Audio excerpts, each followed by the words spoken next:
Hello बच्चों, हमारा economics में जो आज का टॉपिक है वो है श्रम के आधार पर मजदूरी का निर्धारण किस प्रकार होता है। अब इसे समझने के लिए सबसे पहले हम समझते हैं श्रम क्या है, ठीक है। फिर हम समझें कि श्रम और मजदूरी ये जो शब्द हैं, टर्मिनोलॉजीज हैं, ये क्या है, इनका मतलब क्या होता है इकोनॉमिक्स में, ठीक है। अब सबसे पहले अगर हम बात करते हैं श्रम की, तो देखिए इससे भी पहले हमने कुछ चीजें पढ़ी हैं, उनको एक बार रिवाइज करके देखिए। मांग और पूर्ति दो चीज आपने पढ़ी थी, ठीक है। मांग क्या थी कि जब किसी वस्तु की उपभोक्ता डिमांड करता है, उसको उसकी आवश्यकता होती है, तो वो हमारी वस्तु की मांग कहलाती है। तो ये कौन करता है वस्तु की मांग? उपभोक्ता करता है, जो ग्राहक है वो करता है, ठीक है। जो वस्तु को क्रय करेगा यानी उसको खरीदेगा वो करेगा मांग, ठीक है। तो एक बाजार में जो भी क्रेता है, जो भी उपभोक्ता है, वो वस्तु की मांग उत्पन्न करता है। वो उसके जितने उसको जरूरत है, आवश्यकता, उसके आधार पर वस्तु की मांग का निर्धारण होता है। तो बाजार में जितने भी क्रेता हैं, सभी क्रेताओं के द्वारा कितनी वस्तु की मांग होगी, अलग अलग सभी की ऐड करके हम टोटल बाजार मांग का पता करते हैं। जनरली हम ये करते हैं मांग के लिए। अच्छा, पूर्ति के लिए क्या करते हैं कि जब हम जो हमारा उत्पादक है, जो वस्तु का क्या कर रहा है, उत्पादन कर रहा है, वो व्यक्ति हमारा जो जिसने उत्पादन किया उस वस्तु का, जिसकी मांग बाजार में हो रही है, तो वो हमारा जितनी उस मतलब वस्तु का उत्पादन वो करता है, जितनी मात्रा वस्तु की उत्पादित होती है, वो उसकी कहलाती है बाजार में पूर्ति, कि इतनी हमारी वस्तु की पूर्ति हो रही है। इनके बारे में हम बहुत डिटेल्ड पढ़ चुके हैं कि इनके बीच में क्या रिलेशनशिप होती है और बाजार संतुलन भी कैसे बनता है।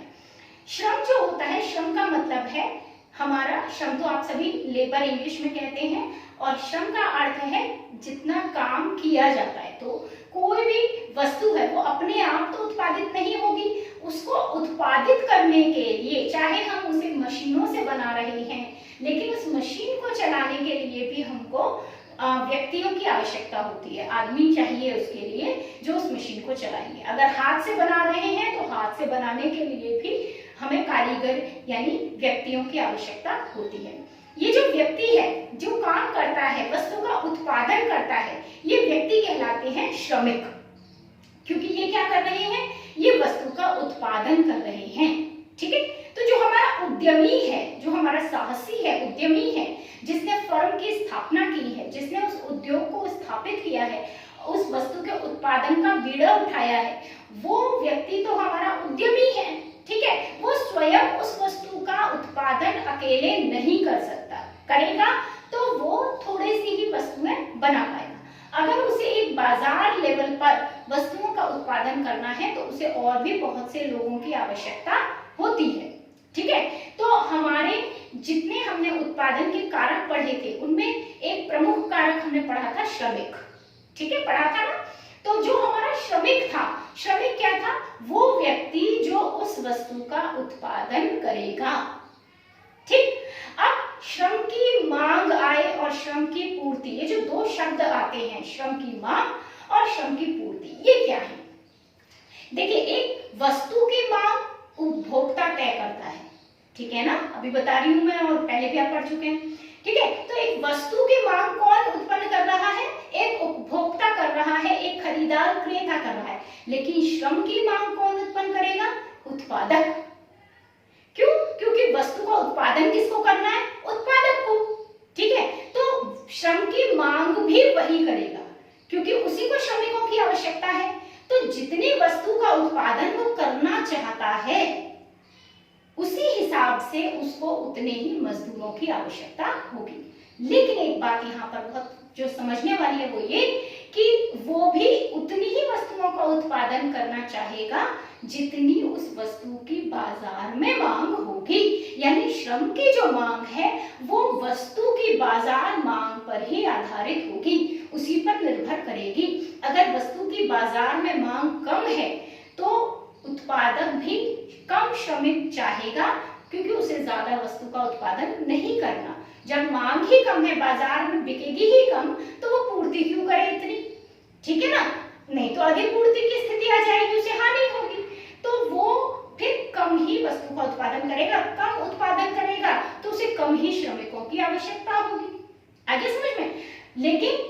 बाजार में मांग ज्यादा है उस वस्तु की, ठीक है, जो उपभोक्ता है वो बाजार में मांग ज्यादा कर रहा है, उस वस्तु को ज्यादा मांग रहा है, तो हमारा जो उत्पादक है वो ज्यादा से ज्यादा उस वस्तु का उत्पादन करना चाहेगा ताकि ज्यादा से ज्यादा उसकी वस्तु बिके और उसे अधिकतम लाभ प्राप्त हो। ऐसी स्थिति में वो ये चाहेगा कि ज्यादा से ज्यादा श्रमिक उसके काम करें, ठीक है, और श्रमिक काम करें ज्यादा से ज्यादा और ज्यादा से ज्यादा उस वस्तु का उत्पादन हो सके।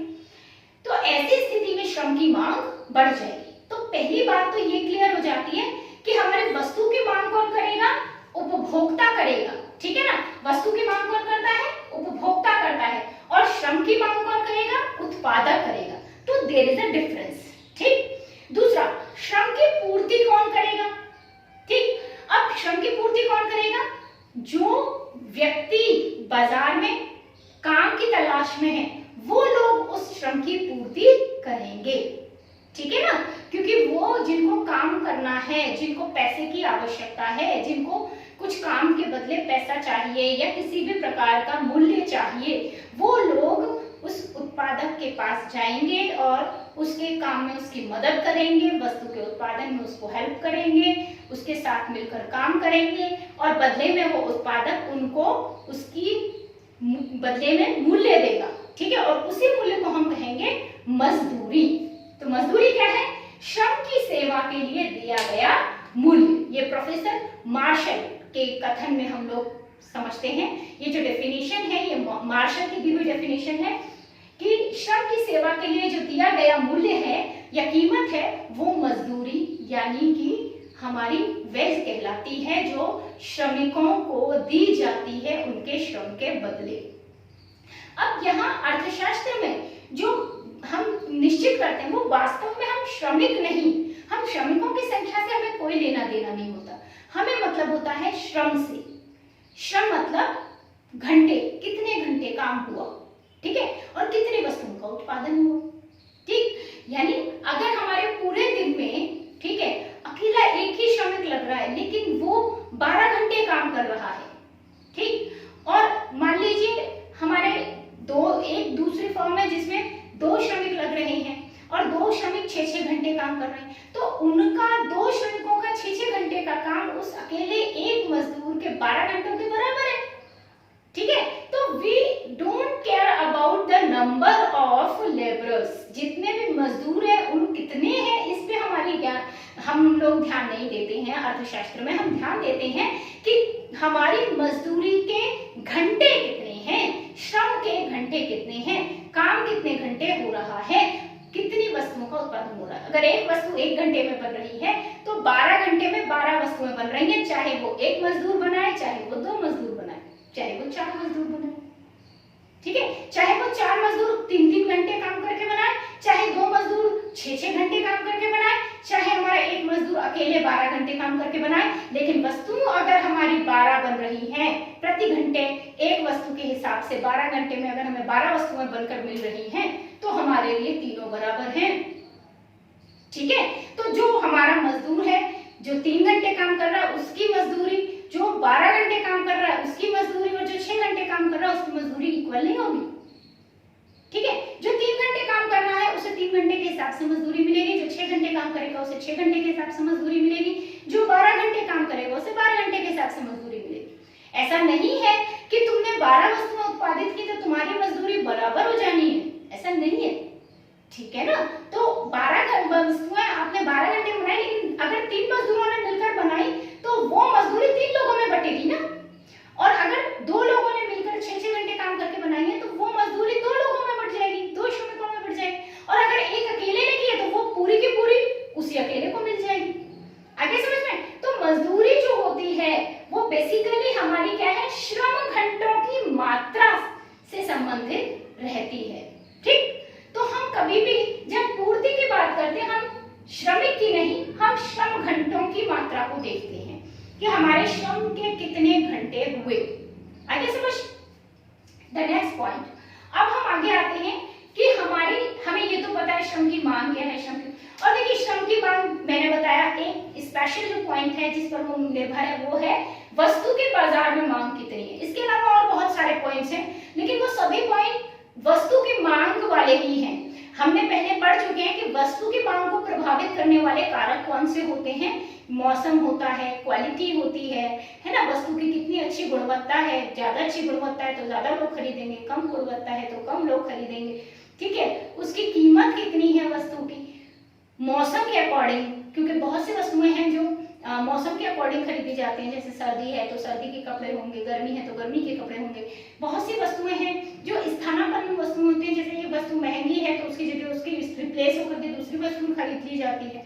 पूरक वस्तुएं हैं, एक वस्तु के साथ दूसरी वस्तु जरूरी है खरीदना तो उसको खरीदना ही पड़ता है। जैसे हमने कार खरीद ली या गाड़ी, हमने बाइक खरीद ली तो हमें पेट्रोल भरवाना ही पड़ेगा, चाहे उसकी कीमत कुछ भी हो। तो ये सब जो है, इन सब चीजों को हम पढ़ चुके हैं कि ये वस्तु की मांग को प्रभावित करती है, ठीक है। तो हमारी ये जो जब वस्तु की मांग प्रभावित होगी तो नेचुरली हमारी श्रम की मांग भी प्रभावित हो जाएगी। तो श्रम की मांग उन सभी पॉइंट्स पर निर्भर करेगी, उन सभी कारकों पर निर्भर करेगी जो वस्तु की मांग को प्रभावित करते हैं। तो कभी अगर एग्जाम में भी आ जाता है तो आप वही पॉइंट्स जो वस्तु की मांग के लिए आपने लिखे हैं, याद किए हैं, वही आप श्रम की मांग के भी लिख सकते हैं, ठीक। पहला पॉइंट तो आपका वस्तु की मांग ही आ जाएगा कि उस पर निर्भर करती है। दूसरा, आपका जो वस्तु की मांग वाले कारक थे वो सारे कारक 1 by 1 आ जाएंगे। और जब हम श्रम पूर्ति की बात करते हैं तो श्रम की पूर्ति किस किस चीज पर निर्भर करती है। सबसे पहली बात तो निर्भर करती है कि हमारा व्यवसाय है कैसा। तो व्यवसाय की गतिशीलता पर निर्भर करती है। किस चीज पर निर्भर करती है, मैं यहाँ पर आपको वैसे ही समझा देती हूँ। व्यवसाय की गतिशीलता, ठीक है, व्यवसाय की गतिशीलता पर निर्भर करती है। गतिशीलता का मतलब है हमारा व्यवसाय है कैसा, किस प्रकार का व्यवसाय है। अगर हमारे व्यवसाय में शारीरिक कार्य अधिक होना है तो हमें ऐसे लोगों की आवश्यकता है जो शारीरिक कार्य में बेहतर हों। जैसे किसी का उद्योग है, ईंटों का भट्टा है, किसी का ईंटें बनाने का उद्योग है, तो ईंटें बनाने में हमको ऐसे श्रमिकों की आवश्यकता है जो शारीरिक रूप से सक्षम हो। किसी का बिल्डिंग बनाने का अगर मान लीजिए उद्योग है तो उसे ऐसे श्रमिकों की आवश्यकता है जो सीमेंट घोलने में परफेक्ट हो, जो ईंट उठाने में परफेक्ट हो, जो एक जगह से दूसरी जगह पत्थरों को ले जाने में सक्षम हो, है ना, ऊंचाई पर चढ़कर, ठीक है, डंडे लगा के और बिल्डिंग बनाने के लिए ईंटों को पहुंचाना, करना, ईंटों के ऊपर एक रखना, ये सारे काम वो कर सके, तो ये शारीरिक काम है। तो ऐसे लोगों की आवश्यकता होगी जो शारीरिक रूप से सक्षम हो। अगर व्यवसाय ऐसा है, ठीक है, जिसमें जो कॉर्पोरेट सेक्टर है हमारा, ठीक है, जिसमें हम लोगों को जैसे जीवन बीमा वाले हैं, बहुत सारी निजी कंपनियां होती हैं जीवन बीमा की, बैंक होते हैं, निजी प्राइवेट बैंक्स होते हैं, तो वहां हमें शारीरिक काम करने वाले लोग नहीं चाहिए। वहां हमें पढ़े लिखे, समझदार, मेंटल काम करने वाले, दिमागी काम करने वाले लोग चाहिए, ठीक है ना। तो किसी ने अपना प्राइवेट बैंक खोला है तो उसको जो क्लरिकल काम करने वाले लोग चाहिए वो ऐसे चाहिए जो पढ़े लिखे हों, समझदारी उनके अंदर हो, पढ़ाई लिखाई वाली, है ना। ऐसी समझदारी तो सभी में होती है, शारीरिक सक्षम जो लोग होते हैं उनमें भी होती है सामान्य समझदारी तो, लेकिन मतलब वो लैंग्वेज पढ़ सकें, है ना, वो जो क्लरिकल काम है उन्हें सक्षम रूप से कर सकें, ठीक है। किसी का स्कूल है तो उसे टीचर्स की जरूरत होगी पढ़ाने के लिए, ठीक है, वो भी एक तरह से श्रमिक हो गए। तो वो टीचर्स वही व्यक्ति पढ़ा सकता है जिसने वो सब्जेक्ट पहले से खुद पढ़ा हुआ हो और उसमें कमांड हो, ठीक है। तो कहने का मतलब है वहां पर एक पढ़ा लिखा और वेल एजुकेटेड पर्सन चाहिए, ठीक। किसी का तो ये अलग अलग है, किसी का खेत है मान लीजिए तो उसे किसान चाहिए, ऐसे लोग चाहिए जो खेती से परिचित हो, जो खेती करना जानते हो, तो वो भी शारीरिक काम वाले हैं। उसमें एजुकेशन मायने नहीं रखती, उसमें मायने रखता है आप शारीरिक रूप से कितना काम कर सकते हैं, ठीक है। बीजों को लगाना, सिंचाई करना, ठीक है, पौधों को सही जगह से सही तरीके से रोपना, उसके बाद उनके अंदर कीटनाशक दवाइयां वगैरह का छिड़काव करना, उन्हें जब वो पक जाए फसल तो काटना, ठीक है। ये बहुत सारे काम है जो वो केवल शारीरिक रूप से जो सक्षम लोग हैं वो कर सकते हैं। इसके लिए पढ़ाई लिखाई आवश्यक नहीं है, अगर की हुई है तो ठीक है, नहीं की हुई है तो भी ठीक है, ठीक है। तो श्रम की पूर्ति बहुत सी ऐसी बातों पर निर्भर करती है कि व्यवसाय की एक तो गतिशीलता पर निर्भर करेगी श्रम की पूर्ति।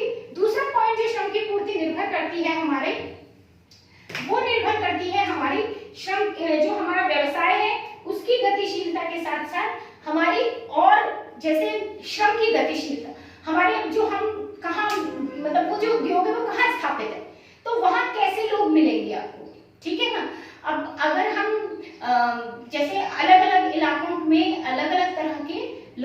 हैं और वहाँ कच्चा माल वगैरह मिलना अलग अलग तरह से, जैसे कि अगर आप देखें तो कोयले की खदानें जो हैं आपकी, वो आपकी उड़ीसा साइड में ज्यादा हैं, झारखंड उड़ीसा इस साइड में कोयले की खानें ज्यादा है। तो अगर किसी का कोयले पे आधारित उद्योग है, ठीक है ना, तो वो वहां पर लगाना उसको बेटर है और वहां के ही लोग उसको खान में काम करने वाले चाहिए। अगर वो बाहर से बुलाएगा तो बाहर से जो मजदूर आएंगे वो उनका खर्चा ज्यादा होगा, क्योंकि उनका परिवहन वगैरह का भी खर्चा बैठ जाएगा, है ना। तो वहीं के लोग उसको चाहिए। तो डिपेंड करता है कि हमारा उद्योग, यानी पूर्ति किस पे निर्भर करेगी कि उद्योग किस वस्तु का है, कौन सी वस्तु है जिसका हम उत्पादन कर रहे हैं, या कौन सी वस्तु है जिसकी सेवा दी जा रही है, किस प्रकार की सेवा उत्पादक दे रहा है। तो इस पे निर्भर करेगा हमारा श्रम की पूर्ति, ठीक है। अब इन दोनों के वक्रों को अच्छे से समझ लीजिए। जैसे कि मैं आपको पहले भी बता चुकी हूँ कि जो मांग होती है वो हमेशा क्या होती है, एक नकारात्मक ग्राफ बनाती है।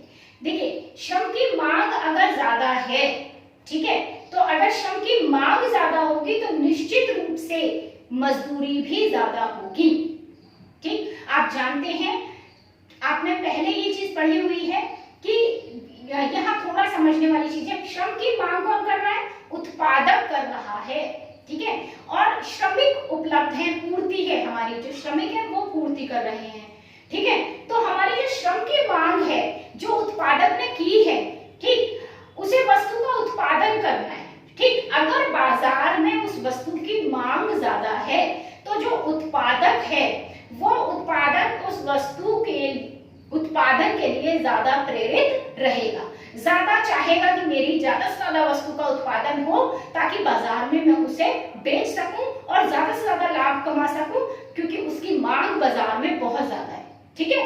लेकिन केवल उसी को तो नहीं पता कि बाजार में मांग इस वस्तु की ज्यादा है, और भी लोग हैं जिन्हें ये बात पता होती है।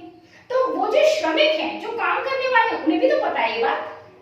तो जब उत्पादक कहेगा कि भाई मुझे तुम लोगों की जरूरत है, तुम मेरे साथ काम करवाओ, ठीक है, इस वस्तु का उत्पादन करो, तो वो लोग क्या कहेंगे, अगर उत्पादक उन्हें कम पैसे देगा तो कहेंगे नहीं नहीं, हम इतने नहीं, इतने में काम करेंगे। वो ज्यादा पैसे मांगेंगे, क्यों? क्योंकि उन्हें पता है कि वस्तु की बाजार में मांग ज्यादा है, उत्पादक की जरूरत है, हम उत्पादक को हम चाहिए ही चाहिए, वो हमसे काम करवाएगा ही करवाएगा। हम उससे कम कीमत लेंगे तो नुकसान हमारा है, हम उससे ज्यादा कीमत लेंगे तो हमको फायदा है, ठीक है। तो जैसे उत्पादक की सोच है वैसे श्रमिक की भी सोच है।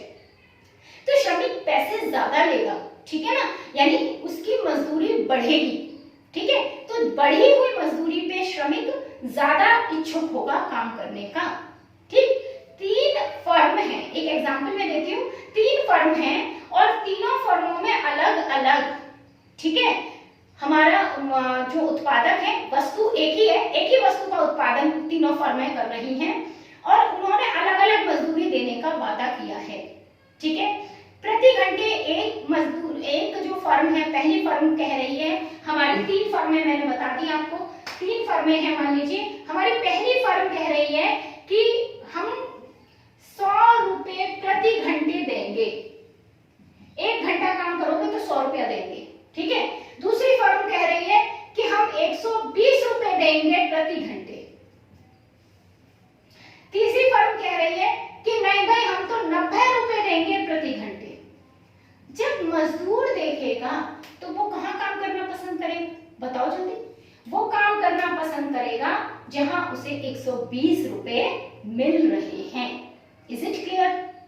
सीधी सी बात है ना, उसको जहां ज्यादा पैसे मिलेंगे वो वहां जाएगा, ठीक। तो बढ़ी हुई मजदूरी पर श्रमिक ज्यादा काम करने का इच्छुक रहेगा और जो उत्पादक है वो क्या चाहेगा कि कम से कम मजदूरी में ज्यादा से ज्यादा मजदूर मुझे मिल जाएं, जिससे कम से कम मजदूरी देनी पड़े और मेरी ज्यादा से ज्यादा वस्तुओं का उत्पादन हो जाए और ज्यादा से ज्यादा मैं लाभ कमा सकूं, ठीक है। तो वही वाली बात आ गई कि जैसे हमने पहले पढ़ा था कि उत्पादक अधिक से अधिक कीमत पर वस्तु बेचना चाहता है और उपभोक्ता कम से कम कीमत में उसे खरीदना चाहता है। तो संतुलन बनाने के लिए जहां ये दोनों वक्र काट काटते हैं वहां पर संतुलन हो जाता है और वही संतुलित कीमत जो है निर्धारित हो जाती है। बिल्कुल वैसे ही श्रम की मांग जो है वो क्या होगी हमारी, कि हमारी श्रम की मात्रा जैसे जैसे बढ़ेगी, ठीक है ना, ठीक है, हम जैसे जैसे हम श्रम की मात्रा को बढ़ाते चले जाएंगे तो हमारा जो उत्पादक है, ठीक है, वो मांग पे ये होगा कि मांग जैसे जैसे हमारी मजदूरी बढ़ेगी, हमारी जो श्रम की मात्रा है, ठीक है ना, मजदूरी की बढ़ने के साथ साथ वो श्रम की मात्रा का अनुपात देखा जाएगा। हमारा जो उत्पादक है वो कोशिश करेगा कि वो कम मजदूरी में ज्यादा श्रमिकों को ले ले, और श्रमिक ये चाहेंगे कि मुझे ज्यादा से ज्यादा मजदूरी मिले और कम से कम घंटे काम करना पड़े। तो जब हम श्रम की मात्रा यानी घंटों की बात करेंगे, श्रम के घंटों की बात करेंगे और मजदूरी की बात करेंगे, तो कोई भी श्रमिक क्या चाहेगा, कम घंटे ज्यादा मजदूरी। क्या चाहेगा, कम घंटे हो और ज्यादा मजदूरी हो, मतलब काम कम करना पड़े और मजदूरी हो जाए ज्यादा, ठीक है। ऐसी स्थिति में कम घंटे ज्यादा मजदूरी, ऐसी स्थिति में हमारी मांग जो है वो ग्राफ नीचे की तरफ जाएगा। उल्टा हो गया ना, रेसिप्रोकल हो गया ना, कि कम घंटे काम करना पड़े और ज्यादा मजदूरी मिल जाए।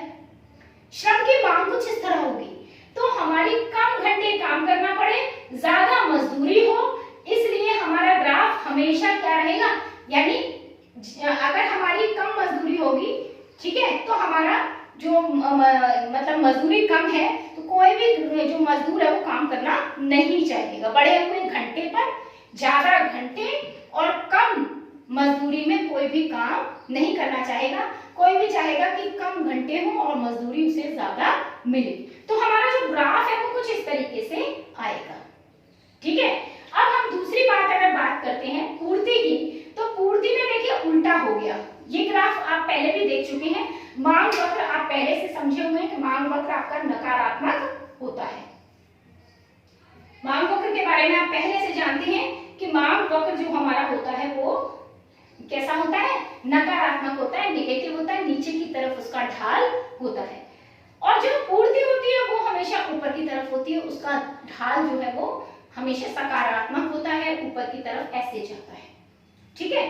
तो हमारा ये सीधा इस तरीके से जाएगा, यानी सीधी सी बात है, जो श्रम की पूर्ति है वो मजदूरी के साथ किस प्रकार होगी, वो इस तरीके से होगी कि श्रम जितनी ज्यादा मजदूरी होगी उतना ज्यादा श्रम की पूर्ति हो जाएगी, यानी जितना ज्यादा पैसे उत्पादक देना चाहेगा मजदूरी के रूप में श्रमिकों को, ज्यादा से ज्यादा मजदूर उसे मिल जाएंगे। अगर वो कम पैसे देगा तो कम मजदूर काम करेंगे उसके लिए, और जब वो ज्यादा पैसे देगा तो ज्यादा मजदूर काम करेंगे उसके लिए, क्योंकि उन्हें ज्यादा लाभ हो रहा है।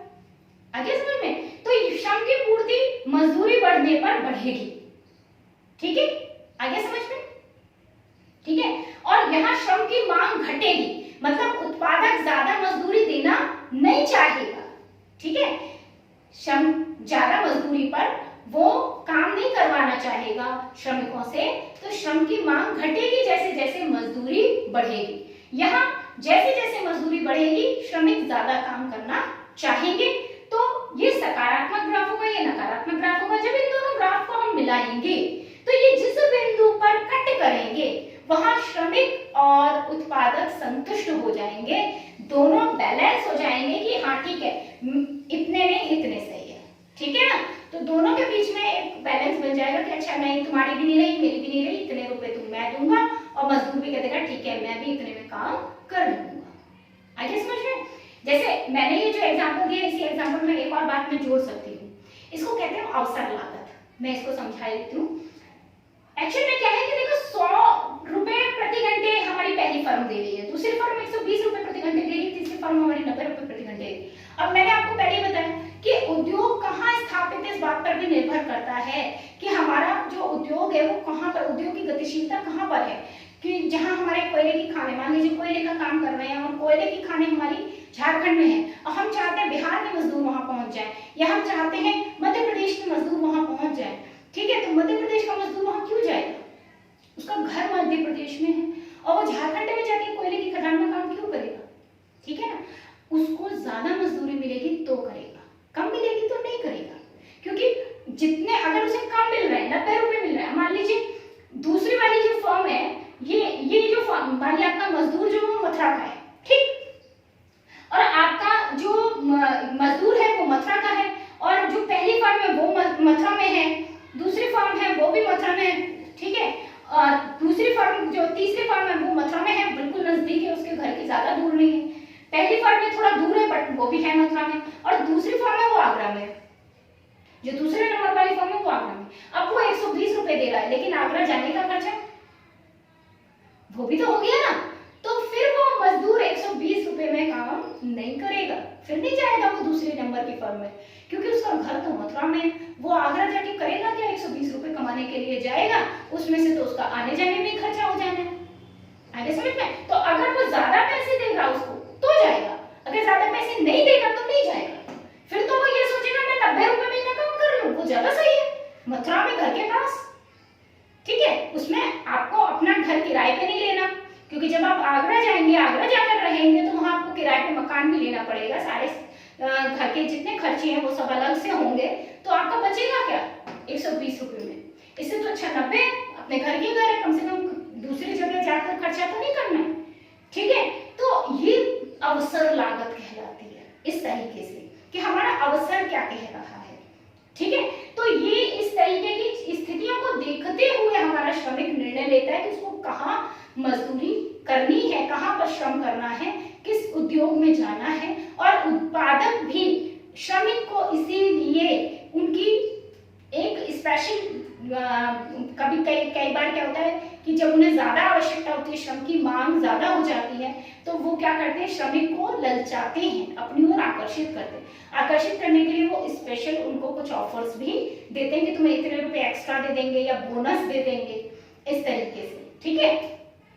तो लेकिन दोनों संतुष्ट कहाँ होंगे, मजदूरी निर्धारित कहाँ होगी, जहां हमारी जो मांग है और जो हमारी मांग वक्र है हमारा, और जो हमारा पूर्ति वक्र है, दोनों एक दूसरे को एक बिंदु पर कट कर जाएंगे, वहां संतुलन बिंदु होगा, वहीं पर हमारी मजदूरी का निर्धारण होगा। तो यहाँ आपको जो ए पॉइंट दिखाई दे रहा है, यहाँ संतुलित मजदूरी निर्धारित होगी, ठीक है। और ऊपर जो आपको ए बी दिखाई दे रहा है, ये ए बी दिखाई दे रहा है, ये क्या कहलाएगा, क्योंकि इस ग्राफ में मांग से ज्यादा पूर्ति है, तो ये अधिपूर्ति है। अधिपूर्ति मतलब इसका भी फर्क पड़ता है। मान लीजिए हमारे श्रमिकों की संख्या ज्यादा है और उत्पादक को इतने श्रमिक नहीं चाहिए, तब मर्जी किसकी चलेगी, उत्पादक की चलेगी।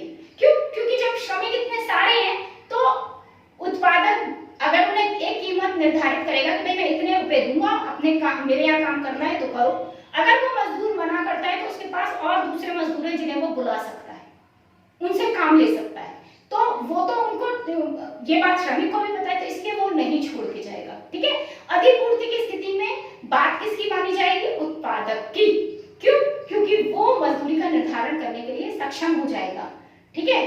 तो श्रमिकों को झुकना पड़ेगा, ऐसी स्थिति में श्रमिकों को झुकना पड़ेगा, नीचे आना पड़ेगा और वापस हमारा वही पॉइंट आने लगेगा, ठीक है। तब तक वो नीचे आएंगे जब तक कि ये वापस उसी मजदूरी, संतुलन मजदूरी तक न पहुंच जाए। नीचे वाली स्थिति में देखिए जो CF दिखाई दे रहा है आपको, CF दिखाई दे रहा है ना, ये अधिमांग की स्थिति है। अधिमांग की स्थिति कि मार्केट में श्रमिक तो है नहीं, काम करने वाले बंदे नहीं है, और उत्पादक को श्रमिकों की आवश्यकता है, तो उसे गलती से अगर एक श्रमिक भी मिलेगा तो वो कहेगा भाई तेरे हाथ जोड़ रहा हूं, आजा काम कर ले, ठीक है ना। वो क्यों? क्योंकि उसकी जरूरत है।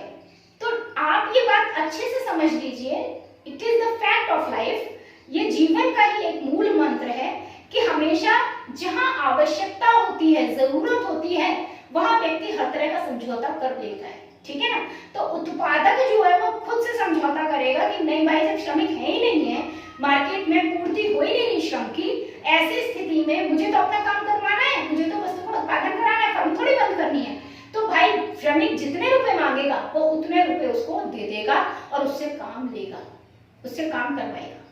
आगे समझ में? तो ये हमारी अधिमांग की स्थिति है, ये हमारी अधिपूर्ति की, क्योंकि इसमें पूर्ति से आगे मांग है, इसमें मांग से आगे पूर्ति है। ये S वाला ग्राफ आ गया है, इसमें S से D वाला ग्राफ आ गया। तो अधि, ये कौन सी स्थिति हो गई हमारी, अधिमांग, ठीक है। और ये कौन सी स्थिति हो गई हमारी, अधिपूर्ति, ठीक। तो इस तरीके से हमारी मजदूरी मजदूरी का निर्धारण होता है। अधिक मांग की स्थिति में कौन झुकेगा? उत्पादक झुकेगा, वो अपनी आंख को झुकाएगा, संतुलन कीमत तक आने की कोशिश करेगा, वो अपनी कीमत को बढ़ाएगा, मजदूरी को बढ़ाएगा और वहां तक ले जाएगा जब तक संतुलन स्थापित ना हो जाए। इसी तरीके से अगर अधिक पूर्ति की स्थिति है तो उस स्थिति में कौन झुकेगा?